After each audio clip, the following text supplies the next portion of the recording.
As the Activision Blizzard turd continues to pick up yet more speed as it rolls its happy little ass down the hill, I figured it was time to talk about one of the more tangential elements of all of this, and a rather interesting one and relevant one too to, well, current goings-on in my own favourite hobby.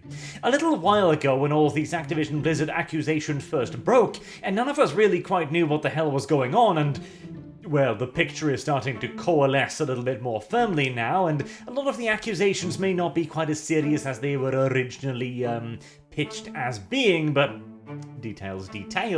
The idea arrived to try and boycott the game, and rather interestingly, quite a few developers and people who worked on the game and had worked on the game piped up and said, oh no, we don't want you to boycott the game because, well, that's our paycheck.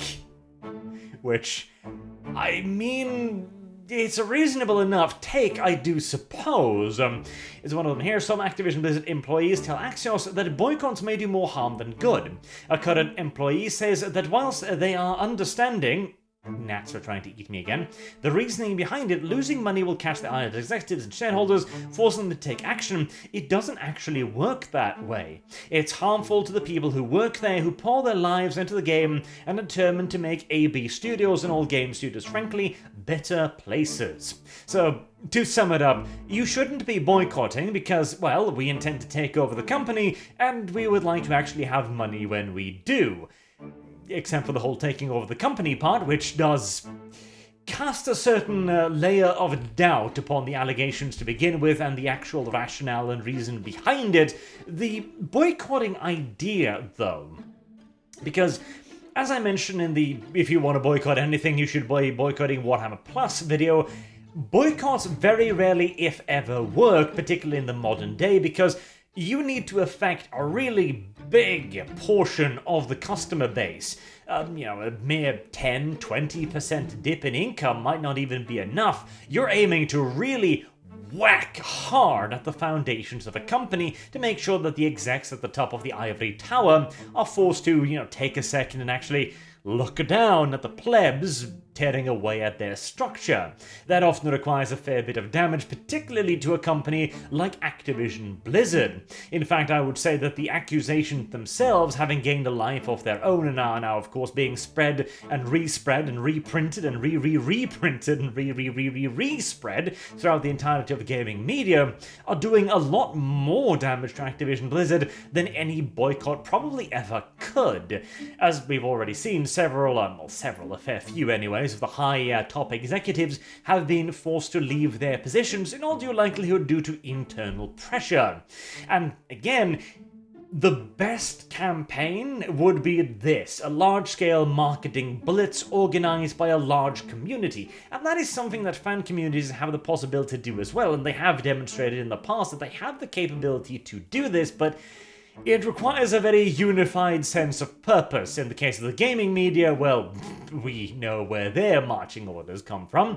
In our case, it's a bit more difficult, a bit more decentralized. So we rely again on the good old-fashioned financial boycott. But if you've got, to oversimplify, if you've got 100 people, and 20 of them are actually really genuinely dedicated about the product, you could probably convince 10, 12, maybe even all 20 of them to boycott a product. But then the remaining 80 will go, I don't care. So what? We'll just buy it anyways. Total War is the perfect example of this. Creative Assembly have now realized that with Total War Warhammer 3, they can actually get their customers to pay for one game 3 times full price plus DLC. And suddenly, future plans for Total War 3 Kingdoms fell by the wayside as they announced Total War 3 Kingdoms 2. And why did this happen? Because I know people who have literally made the argument that, oh, I don't care if they take away mechanics. I never knew the old mechanics anyway. Oh, family tree, it's a new mechanic to me, isn't it? Like, I'm not the victim of their old transgressions, so why do I care? It's all new bullshit to me anyways. And I guess it's difficult to argue that. I mean, the only real argument you can make is this hurts. The only real argument you can make is that this hurts everyone, you included, or at the very least it will eventually hurt you, and it is hurting the game overall. It is providing an inferior product, but at the end of the day, that is an argument made from selfish reasons, isn't it?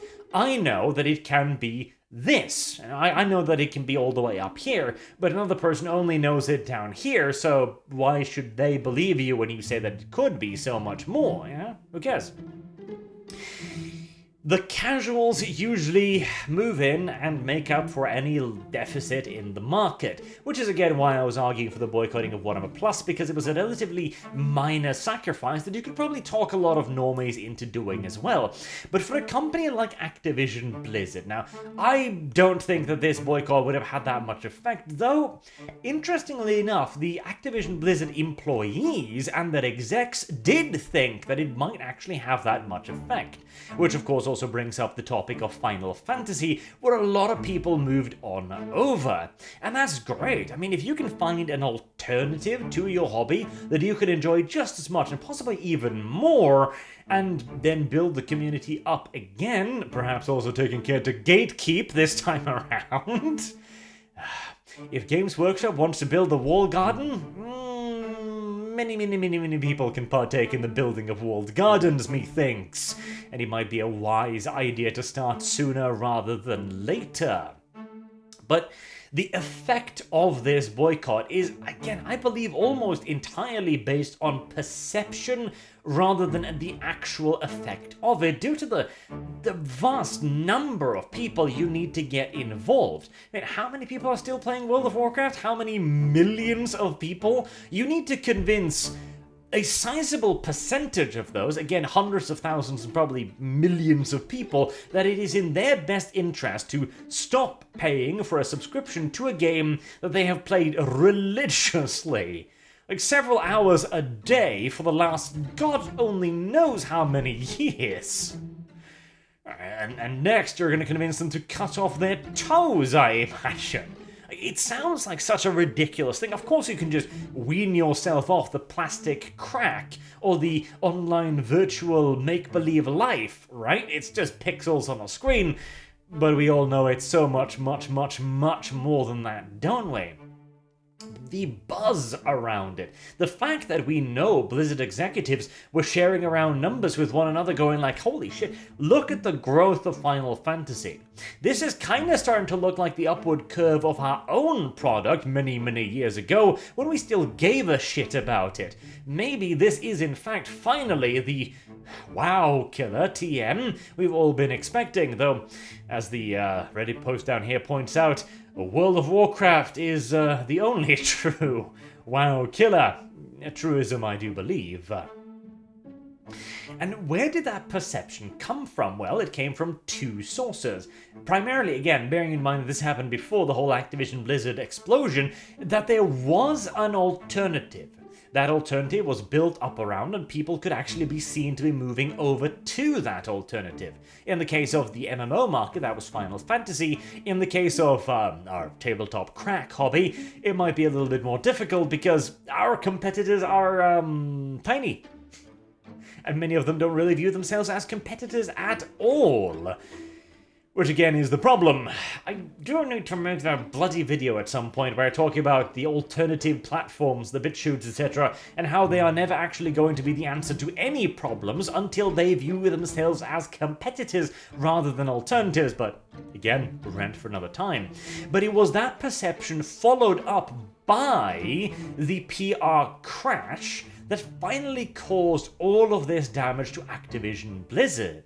Head honchos weren't walking before, and head honchos probably wouldn't have been walking either if this were just the accusations. Bearing in mind, of course, this is a court case now, so it does have a little bit more oomph behind it, and bearing in mind also that Activision Blizzard has been taking active actions against supposed abusers like the Afrezibi person previously based upon internal investigations. This is just a bit more of a out there in the open kind of internal investigation for everyone to watch in and laugh at. One blow was not enough, but two in concert delivered the actual effect. Boycotts in and of themselves I do not think will be particularly effective, but boycotts launched at the correct time, with the right amount of public outcry and a general sense of being frankly wronged by a company, now that might just have the desired effect. Hints again at our own plastic crack hobby. Just a thought as we continue again to see the Activision Blizzard poop continue its long and merry journey down the hill. How this saga will end, no one knows, but I imagine it will end with the aforementioned diversity commissars. Until next time, I've been Arch. Thank you all very much for watching, and I hope to see you all again soon. Till then, have a good day.